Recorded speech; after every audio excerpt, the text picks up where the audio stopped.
Hi friends, please subscribe to Amravati Media and press the bell icon for more latest updates.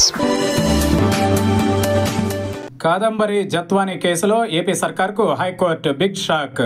Mumbai నటి కాదంబరి జత్వానీపై గత YCP ప్రభుత్వం ఆదేశాల మేరకు arrest చేసి వేధించారని ముగ్గురు ఐపీఎస్ అధికారులతో పాటు పలువురు ఇతర పోలీసు అధికారులు కూడా ఆరోపణలు ఎదుర్కొంటున్నారు.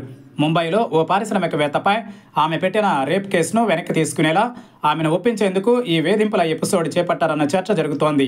ఈ నేపథ్యంలో ఏపీ ప్రభుత్వానికి హైకోర్టులో గట్టి ఎదురుదెబ్బ తగిలింది. తనను తన కుటుంబ సభ్యుల్ని అరెస్టు చేసి వేధించారంటూ నటి కాదంబరి జత్వానీ ఇచ్చిన ఫిర్యాదు ఆధారంగా ప్రభుత్వం ఐపీఎస్ అధికారులపై చర్యలు తీసుకుంటోంది. దీనిపై వారు ముందస్తు బెయిల్ కోరుతూ హైకోర్టును ఆశ్రయించారు.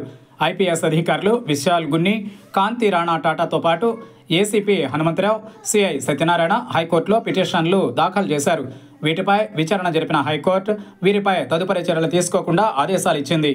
జత్వానీ కేసులో నిందితులుగా ఉన్న వీరిపై ఎలాంటి చర్యలు తీసుకోకుండా హైకోర్టు ఆదేశాలు జారీ చేసింది. దీంతో ఈ కేసులో వీరికి భారీ ఊరట లభించినట్లయింది. అదే సమయంలో ఇదే కేసులో వీరు దాఖలు చేసుకున్న క్వాష్ పిటిషన్లపై ఈ నెల 30న తుది విచారణ చేపట్టాలని హైకోర్టు నిర్ణయించింది. ఇందులో వీరిపై ఆరోపణలు నిజం కాదని తేలితే కేసు పూర్తిగా కొట్టేసే అవకాశాలు కూడా ఉన్నాయి. ఇప్పటికే ఈ కేసులో ప్రభుత్వ వైఖరిపై ఆరోపణలు వచ్చాయి. ముంబై నటిని వేధించారన్న కేసులో ఐపీఎస్లని కూడా చూడకుండా చర్యలు తీసుకుంటున్న ప్రభుత్వం కాదంబరి జత్వానీపై గతంలో నమోదు చేసిన కేసును మాత్రం ఉపసంహరించుకోలేదు. దీని వెనుక కీలక కారణాలు ఉన్నట్లు తెలుస్తోంది. ఇప్పటికే జత్వానీ హోంమంత్రి అనితతో పాటు ప్రభుత్వ పెద్దల్ని కలిసి తనపై కేసు వెనక్కి తీసుకోవాలని కోరినా ప్రభుత్వం మాత్రం మౌనంగా ఉండిపోతోంది.